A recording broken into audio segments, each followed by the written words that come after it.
السلام علیکم دوستانو شیردل تخنیکی معلوماتی چینل ته ښه راغلاست الله تعالی دې وکړي د صحت او عافیت جامه نن ورځې ټاپک او موضوع دا څنګه کولی شو یو بلب چې دی د څلورو اتاقونو څخه یا د پړو څخه چې هغې سپیس زیات وي فاصله زیاته وي د هغې نه کنټرول کړو تاسې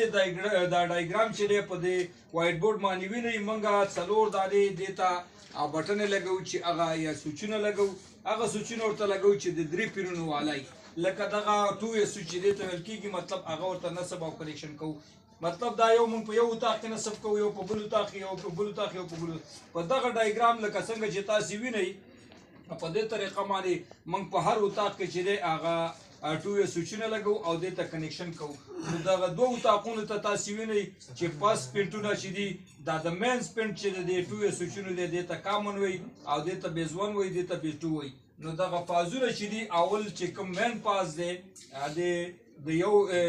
2 سوچ او د مینز کامن پینټ سره کنیکشن کوو او دغه دوه نه چې فازونه دویم سوچ سره کنیکشن کوو د دې نه چې وروسته چې د دې کوم کامن پینټ دی د دې دویم درېمې سوچ چې دی د دې د کامن پینټ سره یو ځای کوو او د دې څلورم سوچ چې دی مطلب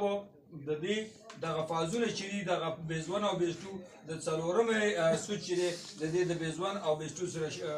کنیکشن کوو او د دې نه چې کوم فاز راوځي تاسې وینئ چې هغه بلب ته ورکوو او د بلب نه چې کوم نیوټرل دی هغه خارجوو او دې